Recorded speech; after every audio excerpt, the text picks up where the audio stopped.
Voilà, donc Rémi Soyer est maître de conférence à Paris 8. Il est affilié au laboratoire AIAC, Art des images et Art contemporain, et aussi à l'équipe de l'INREV, donc Images numériques et réalité virtuelle. Il a réalisé une thèse sur les rapports entre sensibilité artistique et création de jeux vidéo. Il est cofondateur du collectif Alinéaire sur l'art. Il s'intéresse à l'étude du jeu comme un art, et vous voyez aussi au disc jockey, enfin au mix, à l'interaction. Il travaille sur la pratique de game jockey, fait des dessins sur MS Paint, comme vous pouvez le voir à l'écran, et fait donc de la recherche-création. Il va nous parler du langage artistique de création vidéoludique. Oh non. Merci. Désolé pour le troll. Alors.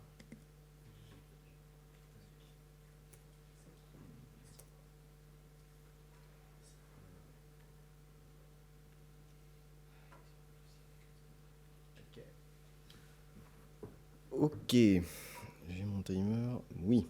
Alors, merci beaucoup pour cette invitation.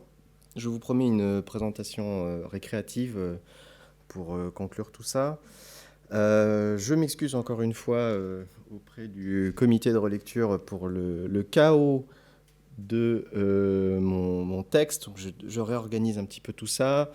Je voulais m'intéresser à la question du langage artistique dans les jeux vidéo lorsque l'appel était arrivé.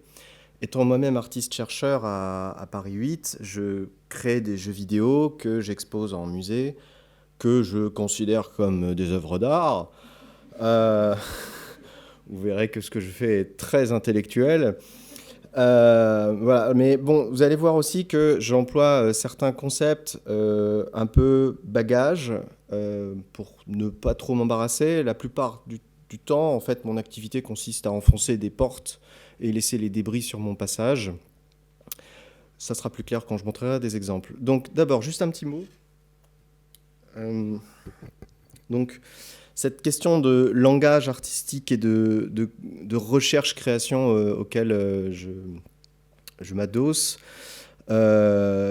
Alors récemment, à Paris 8, on a eu le bilan des 4 ans de recherche. Et donc toute l'UFR et le laboratoire auquel j'appartiens d'art des images et d'art contemporain, c'est tous accordé pour dire que tout le monde fait de la recherche-création dans ce laboratoire. Donc, tout le monde était très fier de se rattacher à cette méthode.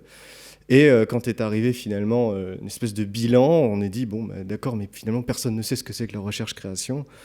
Donc on s'est dit que finalement une bonne centaine de chercheurs qui se rattachent à ça sans vraiment savoir ce que c'est un petit peu dommage.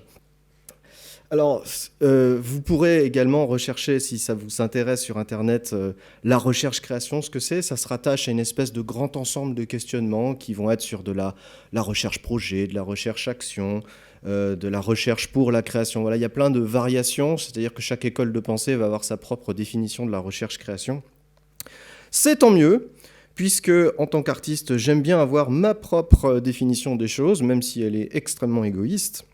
Et donc la mienne, en fait, consiste à me caler, non pas vraiment sur... J'ai fait une espèce de tableau pour voir un peu comment ça se distingue. Je ne suis pas dans de la pure recherche théorique. J'utilise la création comme support de ma recherche, c'est-à-dire que je fais des allers-retours entre théorie et pratique créative. La création alimente mon contenu théorique alimente mes créations. Je sais que certains collègues vont plutôt faire de la création comme recherche. Pas de théorie, je crée, point. Voilà. C'est un grand projet universitaire avec les projets Artec qu'on fait à Paris 8, voilà, qui est une espèce de mode de pensée. Plutôt que publier des articles, on va faire des créations qui peuvent être des œuvres ou des choses comme ça. Bon, on y adhère ou pas, peu importe. Tout ça pour dire, parce que ça fait déjà 3 minutes, que donc je suis là sur une temporalité de 5 à 10 ans. Je vais vous montrer différentes choses assez rigolotes.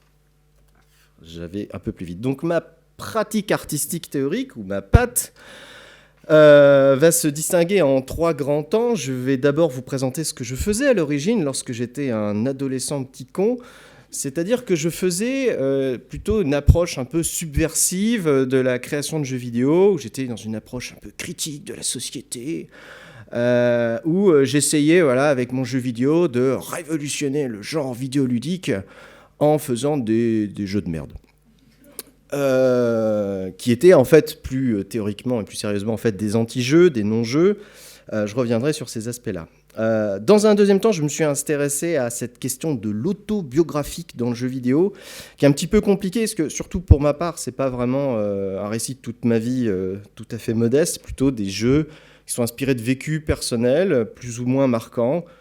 Je reviendrai là-dessus. Et bien sûr, tout ça, c'était mon travail de doctorat, il y a plus de 3 ans, sur ma thèse sur la sensibilité artistique dans les jeux vidéo créatifs. Voilà. Et je terminerai cette présentation, j'ai intérêt d'accélérer, sur la performance live et le game jockey.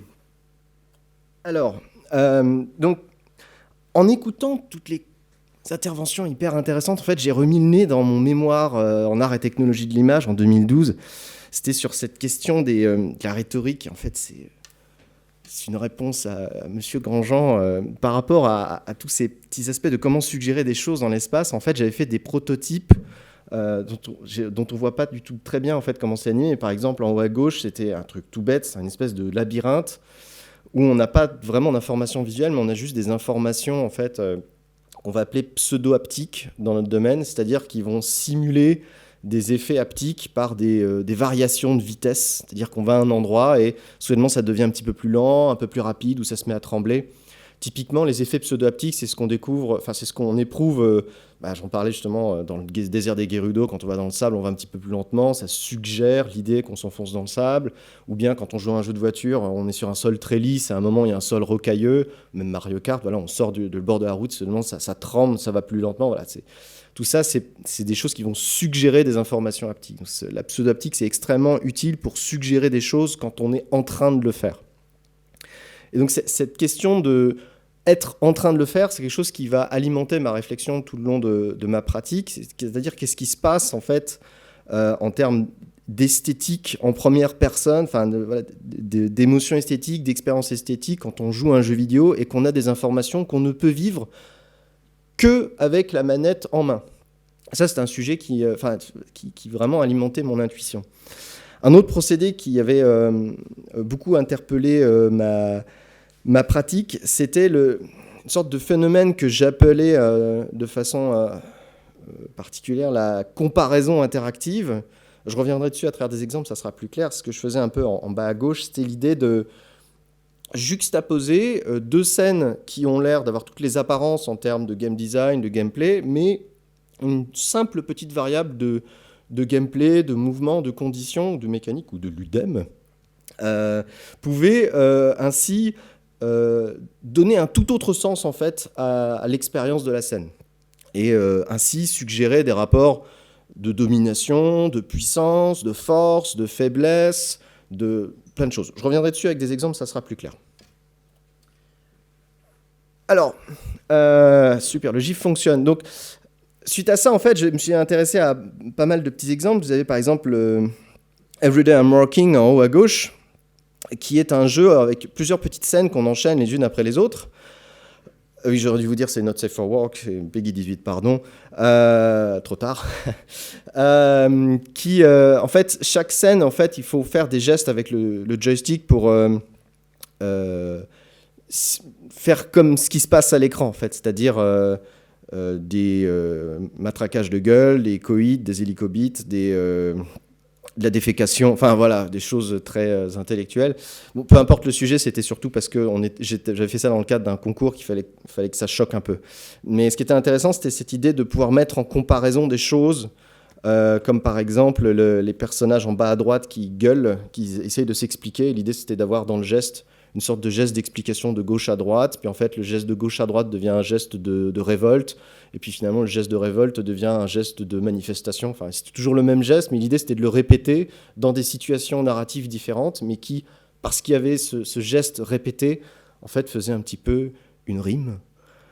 Et de cette façon, voilà, c'était ce procédé un peu de comparaison interactive.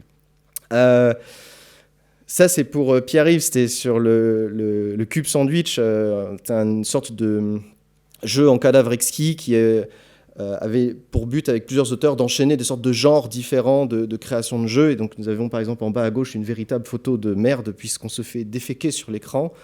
Voilà, c'était vraiment. Je ne vous ai pas menti quand je vous ai dit que c'était cette période adolescente rebelle un peu laborieuse.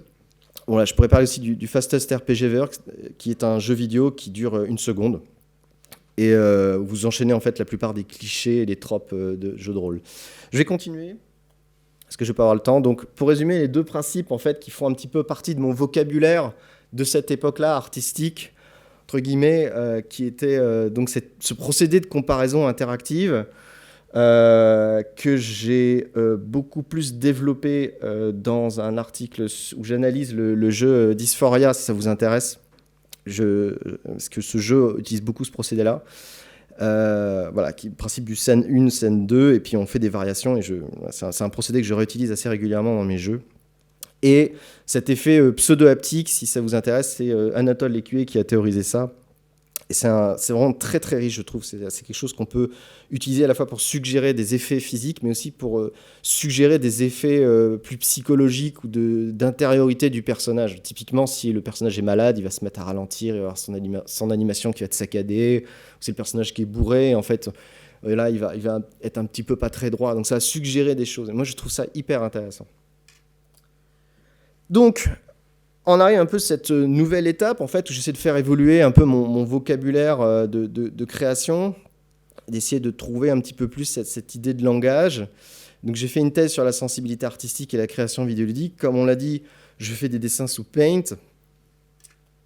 Alors, tout ça, ça a commencé par une partie qui est un petit peu moins drôle, en fait, sur la question de la place du vécu dans la création de jeux vidéo. Parce que donc voilà, on est toujours sur une démarche de recherche-création. Bien que j'étudie d'autres jeux, généralement le support de ma réflexion, c'est ma propre pratique, ma propre création. Et j'essaie de voir ce qui peut en ressortir. L'avantage de cette posture, c'est que ça me permet d'interroger ce qui se passe devant l'écran, ce qui se passe avant le temps de la réception, et finalement tous les moments d'errement, les moments de doute, les moments d'incertitude.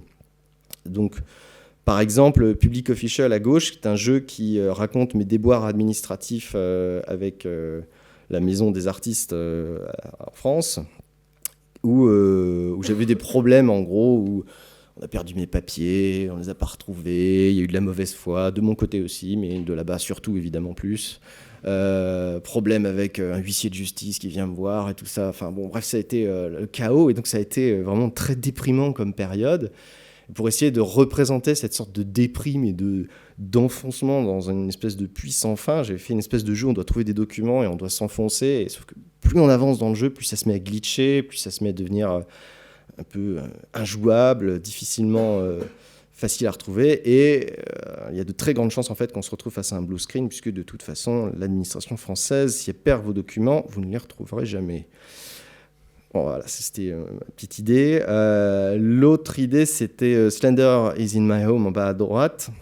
Donc, j'ai vu ce jeu qui était sorti, Slender The Hate Pages, qui vous mettait dans la position d'un gars qui se balade dans une forêt, et puis soudainement, une espèce de bruit bizarre qui se passe, et puis on a un type en costume avec un visage blanc qui vous regarde, et en fait, il bouge pas, mais en fait il s'approche, mais vous le voyez pas. Et ça avait fait tout un bruit, ça avait vraiment bien plu, il y avait une espèce de buzz autour de ça qui fonctionnait bien, et en fait j'en ai fait des cauchemars, mais terribles, ce truc-là. Je dormais, et puis soudainement, paf, la tête du Slender m'arrivait dans la nuit, je me réveillais en hurlant, c'était horrible, et j'arrivais pas à me dépêtrer de ça. Et alors, pour me sortir un peu de ça, je me suis dit, bon, il faut que j'arrive à me moquer de mon démon, de ma peur, un peu façon Harry Potter. Et donc, j'en ai fait un jeu vidéo où on est chez soi, tranquillement, devant sa télévision, lorsque soudainement, on entend une douche s'activer chez soi, on ne sait pas pourquoi. Et en fait, on se rend compte qu'il y a un type qui a pris la douche chez nous, et en fait, c'est le Slender. Donc, il nous pourchasse à poil dans notre appartement.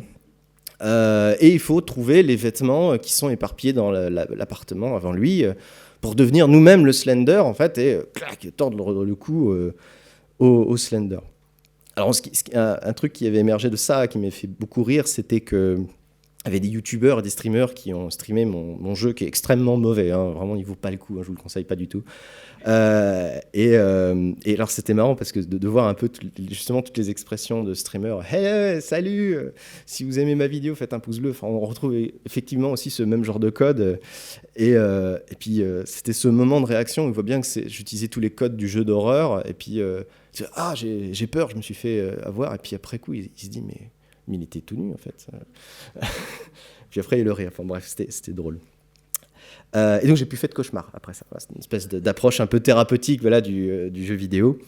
Et alors dernier exemple qui est moins drôle, c'est Coin Coin contre Minou, qui est un jeu vidéo, ma foi, tout à fait mignon à jouer, qui oppose l'équipe des canards contre l'équipe des chats. Et donc en s'affrontant, je vais accélérer, faut attraper des bonbons. Mais alors en fait, l'interaction clé de ce jeu, c'est de toucher la peau physique de son partenaire, parce que c'est un jeu coopératif. Et en fait, c'est un jeu que j'ai fait suite à une agression. Je me suis fait défoncer dans la rue, j'ai eu hôpital, opération, enfin un truc assez glauque. Je suis toujours en procès d'ailleurs, enfin bon, c'est un truc vraiment pas marrant. Et en fait, ce jeu-là, il est arrivé à un moment où j'avais besoin de retrouver un peu un contact tactile avec les gens, de retrouver quelque chose, un besoin.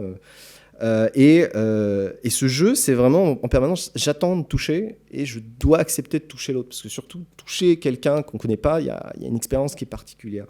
Donc là aussi, c'est un peu un autre exemple de jeu un peu quasi thérapeutique, enfin de bien-être en tout cas. J'accélère parce que en fait, je suis complètement à la bourre. Après ça, j'ai essayé de m'intéresser un peu plus aux aspects d'installation vidéoludique. Bon, je ne vais pas trop m'attarder là-dessus, parce que ce n'est pas forcément le plus intéressant en termes de langage. Mais je vais surtout parler de Super qui est l'exemple à gauche. Et en fait, une succession de mini-jeux un peu façon WarioWare. Et alors, ce qu'il y a, c'est que la façon dont j'ai composé ce jeu, c'est à travers une succession de gestes que je voulais qu'on réussisse à produire dans le jeu. Qui rejoint en fait une sorte de réflexion sur la question d'écriture des règles, d'écriture de ce que je veux intentionner dans mon jeu. Et donc ça s'inspirait notamment des écritures Laban, enfin sur la question de l'écriture chorégraphique, c'est-à-dire comment je peux réussir à transcrire des mouvements chez le joueur, comment je peux réussir à l'amener à faire des gestes, mais sans forcément contraindre sa liberté. Enfin, c'est tout le temps cette espèce de problématique entre je veux amener à faire quelque chose et en même temps je ne veux pas qu'on soit dans une sorte d'interprétation des gestes absolument que je veux faire. Donc c'était une espèce de trouver une sorte d'écriture pour essayer de trouver une sorte d'entre-deux, de sorte d'intermédiaire entre faut aller à gauche et à droite, et entre les deux on fait un petit peu ce qu'on veut, mais cet entre-deux je peux plus ou moins donner de la liberté, et ce plus ou moins de liberté de l'action devient aussi une sorte d'outil expressif. J'enchaîne.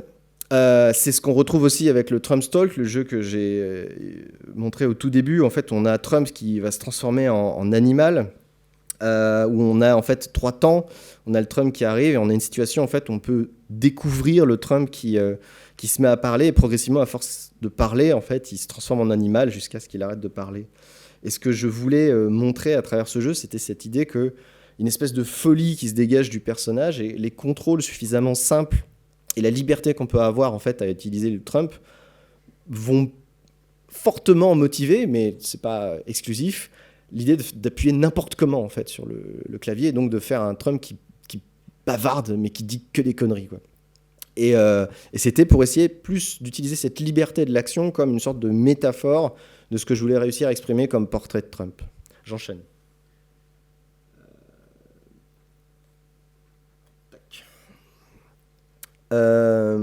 Bref, tout ça m'emmène aujourd'hui sur un espèce d'axe un peu plus particulier. J'essaye de voir aujourd'hui un peu plus comment on peut faire des sortes de jeux vidéo sur l'instant, c'est-à-dire comment on peut jouer un jeu vidéo et où on a une sorte de figure qui pourrait ressembler à une sorte de jockey dans façon DJ, qui peut modifier le jeu vidéo. C'est ce qu'on peut appeler la performance live du jeu vidéo, et c'est ce que je fais par exemple avec les mixeurs qu'on peut voir en haut à droite ou en bas à droite. J'ai tout un dispositif qui me permet, comme on peut le voir dans l'exemple en bas à gauche, Starship, de modifier l'environnement. Je peux faire apparaître des monstres, je peux modifier certains paramètres, je peux accélérer des éléments. Bref, je peux changer la vitesse, moduler les paramètres. Et tout ça, en fait, avec une sorte de vision d'un format de jeu que j'aimerais réussir à mettre en place, mais ce n'est pas encore opérationnel, que j'appelle le game jockey. Et alors, ce principe du game jockey, l'idée, c'est de réussir à mixer des jeux ensemble, de créer des sets, et par exemple de dire, bon bah voilà, je vais vous faire une sorte d'expérience, vous allez jouer un niveau de Super Mario Bros, puis en fait, au lieu de rentrer dans le château, vous allez affronter tout de suite un boss de Mega Man, puis ensuite vous allez aller dans un ascenseur de Metroid, et voilà, vous enchaînez, quoi. Concrètement, on peut faire des sortes de sessions de sélection de jeux, quoi. Enfin, tout le monde a fait des sortes de soirées. On dit, tiens, on va jouer à Smash Bros, on va se défoncer, puis après on va jouer à Mario Kart. Alors on retire le jeu, on a tout le protocole de l'arrêt du jeu, tout le protocole du retour. Et là, l'idée que j'essaye d'amener avec le Game Jockey et tous ces outils de la performance live, c'est cette idée de pouvoir passer vraiment brutalement de l'un à l'autre, mais tout en ayant une sorte de cohérence qui permet ainsi cette continuité. Alors c'est un grand fantasme, c'est une grande vision, parce que en fait, pour le moment, je ne sais absolument pas si ça fonctionne. Tout ce que je sais, c'est que la performance live fonctionne très bien, qu'elle est extrêmement intéressante en termes de dialogue et d'échange social local avec les gens, parce que finalement, il faut s'adapter avec les personnes, il faut les regarder, il faut aussi des personnes qui ne sont pas à l'aise techniquement avec le jeu vidéo, on va pouvoir faire des rythmes lents, les gens qui sont très à l'aise ou qui comprennent bien, on va pouvoir aller plus vite, plus fort. Si c'est des adultes, on va pouvoir mettre des choses un petit peu plus olé olé. Enfin, voilà, on va pouvoir ainsi s'adapter à son public. Et alors moi, ça me fait vraiment réfléchir, je veux dire, en termes artistiques, parce que créer un jeu vidéo, c'est une temporalité qui peut être extrêmement longue, qui peut prendre des semaines, des mois, des années. Et c'est terriblement frustrant de devoir maintenir en permanence en fait, cette sorte d'intuition créative pendant aussi longtemps, alors que quand on dessine, on a une idée de dessin, on prend un crayon, un papier et c'est immédiat. On a un instrument de musique, on a une idée de partition, on peut le faire avec un instrument de musique. Ou on a des belles images qu'on voit autour de soi, on prend un appareil photo, on prend la photo, clac, voilà. Bon, après, on la compose plus ou moins bien. Mais un jeu vidéo, c'est vraiment comme avec tous ces grands médias qui sont extrêmement longs, il faut vraiment beaucoup de temps et la dimension de prototype, elle est très complexe en fait à mettre en place.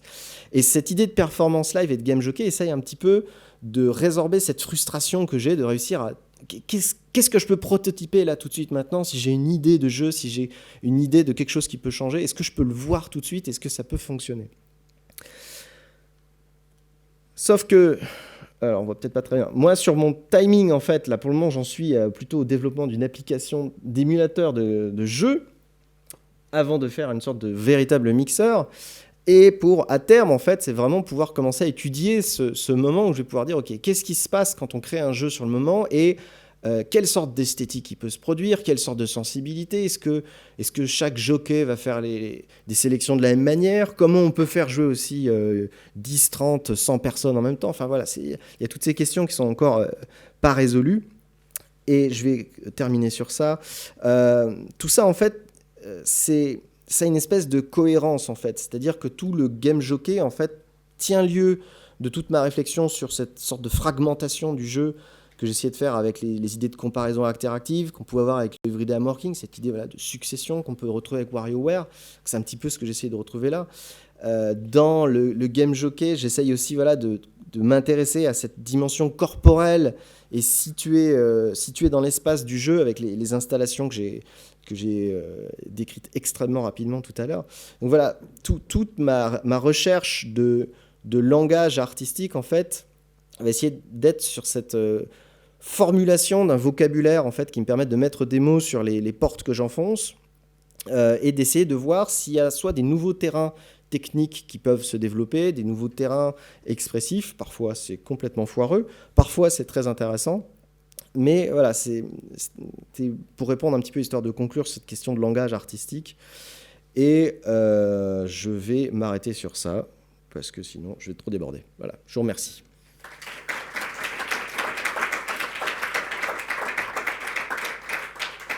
Merci beaucoup pour cette présentation. Du coup, 8 minutes, décidément, pour des questions. Je peux montrer des vidéos sinon.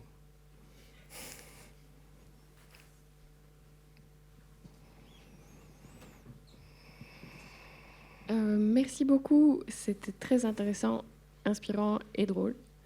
Mais ma question n'est pas très formulée encore, mais en t'écoutant parler, pouvais pas m'empêcher de faire le rapport avec le streaming, le live streaming, et le fait que de plus en plus de jeux permettent, alors c'est pas vraiment du game jockey, mais une adaptation du dispositif en live. Alors c'est très difficile de dire qui est le game jockey, le streamer ou le public, mais donc on a des plugins qui permettent de savoir où les gens cliquent sur leur écran, et ce qui leur permet de faire voter les viewers et donc d'adapter le jeu en fonction pour le streamer, etc. Donc je me demandais si tu allais chercher l'inspiration là ou si c'était éloigné finalement. Non, si, c'était une des premières pistes de réflexion pour essayer de trouver où il pourrait y avoir une sorte de game jockey. Comme je viens plutôt du monde du jeu ou de la programmation, j'ai effectivement plutôt utilisé ces références-là.